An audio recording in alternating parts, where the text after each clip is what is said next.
భీమా నది ఒడ్డున జరిగిన భీకర యుద్ధంలో మహర్ సైనికులు పేష్వా బ్రాహ్మణులను ఓడించి చరిత్రగతిని మార్చిన భీమా కొరేగావ్ యుద్ధం బహుజన్ పోరాటాలకు స్ఫూర్తి అంటూ రిపబ్లికన్ పార్టీ ఆఫ్ ఇండియా రాష్ట్ర నాయకులు పి సుధీర్ అన్నారు.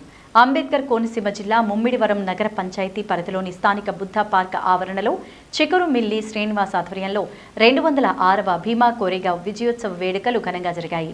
దీనిలో భాగంగా రాజ్యాంగ నిర్మాత డాక్టర్ బిఆర్ అంబేద్కర్ భీమా కొరేగావ్ స్తూపం చిత్రపటాలకు చికురుమిల్లి చిరంజీవి నాతి జగన్నాథంలు పూలమాలలు వేసి నివాళులర్పించారు.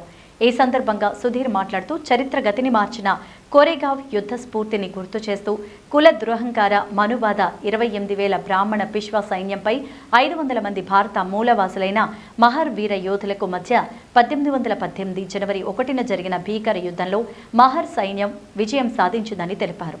ఈ విషయానికి గుర్తుగా మహారాష్ట్రలోని భీమా నది ఒడ్డున కొరేగావ్ స్తూపం ఏర్పాటు చేశారని, ఈ స్తూపాన్ని అంబేద్కర్ 1927 జనవరి 1న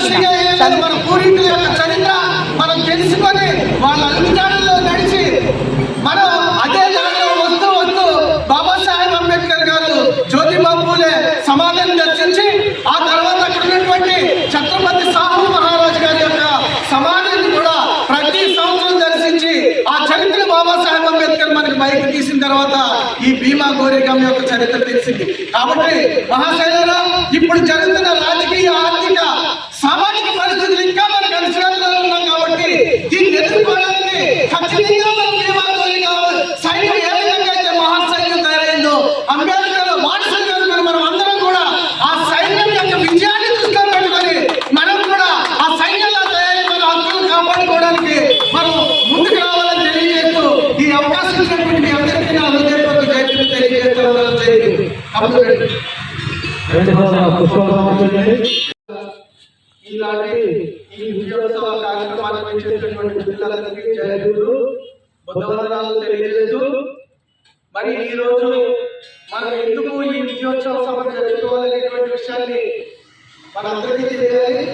దానికోసం రెండు మాటలు చెప్పడం జరుగుతుంది. అసలు ఈ భీమా కొరేగావ్ అంటే ఏంటంటే, భీమా అనే నది ఒడ్డున ఒక భయంకరమైనటువంటి ఒక యుద్ధం జరిగింది. అది చరిత్రలో మనకి ఎక్కడ చరిత్ర పుస్తకాల్లో ఎక్కడ కనిపించదు.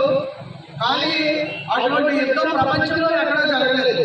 ఏంటి భీమా నది ఒడ్డున జరిగినటువంటి యుద్ధం ఏంటంటే, అక్కడ ఉన్నటువంటి పిష్వా సామ్రాజ్యానికి అదేవిధంగా బ్రిటిష్ వారికి జరిగినటువంటి యుద్ధంలో మహాసైన్యం, అప్పటి మహాసైన్యం బ్రిటిష్ వాళ్ళకి సపోర్ట్ చేస్తూ అక్కడ పిష్వా యొక్క సామ్రాజ్యాన్ని ఆ యొక్క సైనికుల్ని తరిమేసినటువంటి యుద్ధం.